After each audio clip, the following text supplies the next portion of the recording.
दोस्तों, स्वागत है आपका हमारे YouTube चैनल अभिनव पाठशाला पे।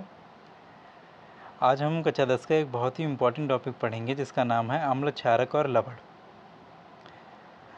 देखिए दोस्तों, ये चैप्टर बहुत इम्पॉर्टेंट है क्योंकि ये हमारी रोज़मर्रा की ज़िंदगी से जुड़ा हुआ है। अपने रोज़मर्रा की ज़िंदगी में हम अम्ल और क्षारकों को खूब इस्तेमाल करते हैं। जैसे कि ये हमारी ज़िंदगी के लिए इतना इम्पॉर्टेंट है तो हमें इसे और भी अच्छे से पढ़ना चाहिए। फ़िलहाल जितनी भी विज्ञान के जो भी चैप्टर्स होते हैं वो हमारी ज़िंदगी से जुड़े होते हैं और हमारी ज़िंदगी को बेहतर बनाने के लिए होते हैं। लेकिन कुछ चैप्टर ऐसे होते हैं जो बहुत ही ज़्यादा ज़रूरी होते हैं क्योंकि वो हमारी खान पान की आदतों से जुड़े होते हैं। तो ये चैप्टर भी हमारे खान पान की आदतों से जुड़ा है।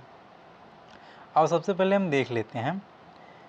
तो सबसे पहले तो हमारे दिमाग में ये बात आनी चाहिए कि इसे क्यों पढ़ा जाए, इस चैप्टर को हम क्यों पढ़ें। तो मैंने पहले ही लिख रखा है कि हम क्यों जानें इसे।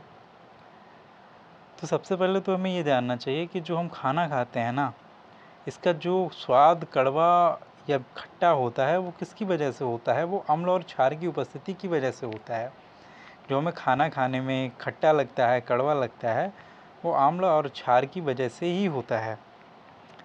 अगर कभी कभी आपने देखा होगा कि हमारे घर में क्या होता है, हम लोगों को कभी कभी पेट में जलन होने लगती है, जी मिचलाने लगता है और कभी कभी उल्टियाँ आने लगती हैं, तो हम लोग कहते हैं कि एसिडिटी हो गई है। तो उस एसिडिटी का मतलब है कि हमारे पेट में क्या हुआ, अम्ल बन चुका है। तो कहीं ना कहीं जब हमारे पेट में अम्ल बन जाता है तो हमें उल्टी सी लगने लगती है, जी मिचलाने लगता है, तो हम अम्लता से पीड़ित हो जाते हैं। अब इस अम्लता से पीड़ित होने के बाद में हम उपचार क्या करेंगे। तो अम्लता से पीड़ित होने के बाद में हम क्षारक से उसका उपचार करते हैं। तो हम उसका उपचार करने के लिए क्षारक लेते हैं। अब आप समझ रहे होंगे कि हमारे जीवन से जुड़ा हुआ ये टॉपिक है। तो सबसे पहले हम ये समझ लेते हैं कि अम्ल क्या होता है।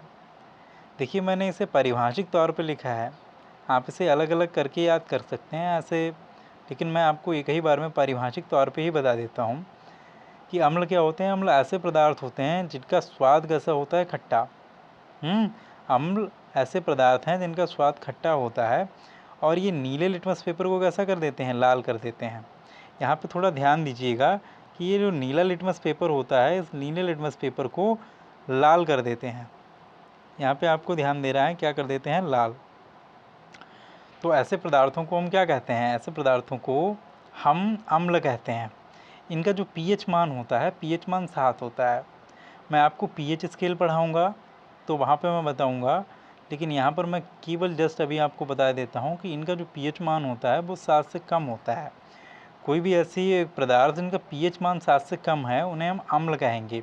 और ऐसा ही प्रश्न आपके 2019 और 2016 के पेपर में पूछा जा चुका है कि अम्ल का पीएच मान कितना होता है। तो आप कहाँ जवाब देंगे, 6 से कम होता है। या ये लिखा होगा कि अगर किसी पदार्थ का पीएच मान 7 से कम है तो वो उसकी प्रकृति कैसी है, तब आप उसका आंसर अम्लीय लगा के आएंगे। ठीक है। तो अब हम देख लेते हैं कि अम्ल शब्द की जो उत्पत्ति हुई है वो एसिडस से हुई है। एसिडस से हुई है। एसिडस का मतलब होता है खट्टा। अब अम्ल के में हम कुछ उदाहरण देख लेते हैं, जैसे सिरका। सिरके को हम एसिटिक अम्ल बोलते हैं। जो सिट्रस फल होते हैं जैसे नींबू और संतरा, नींबू और संतरों में क्या होता है, इसमें सिट्रिक अम्ल पाया जाता है। ये क्वेश्चन 2018 में पूछा गया है कि जो सिट्रस फल होते हैं इसमें कौन सा अम्ल पाया जाता है, तो आप इसका आंसर सिट्रस अम्ल देंगे।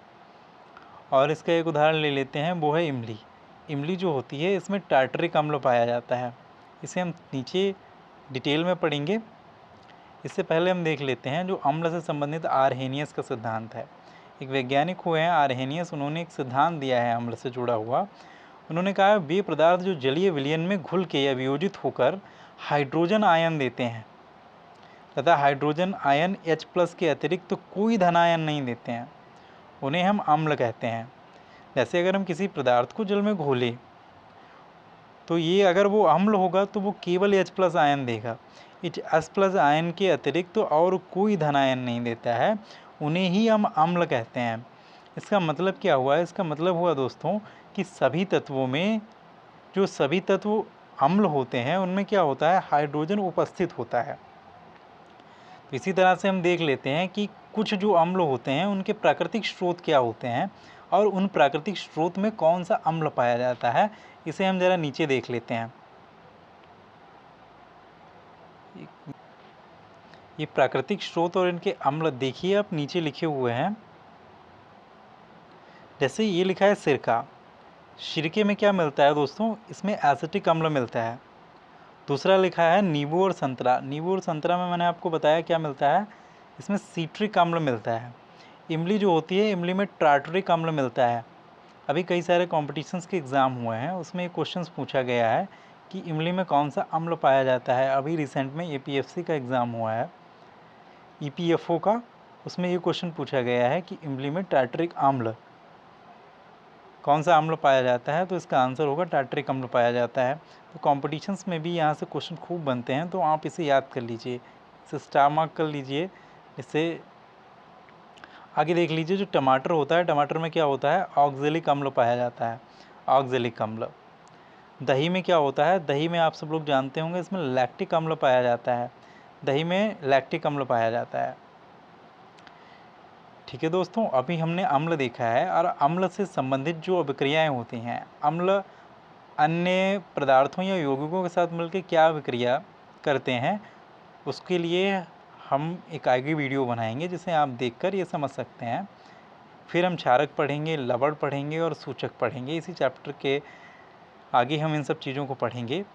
दोस्तों, आपसे रिक्वेस्ट है कि अगर आपको वीडियो अच्छी लग रही है तो हमारे चैनल को सब्सक्राइब करें, लाइक करें, अपने दोस्तों के साथ शेयर करें, और अगर आपको कोई भी डाउट है तो बेहिचक हमें कमेंट करें।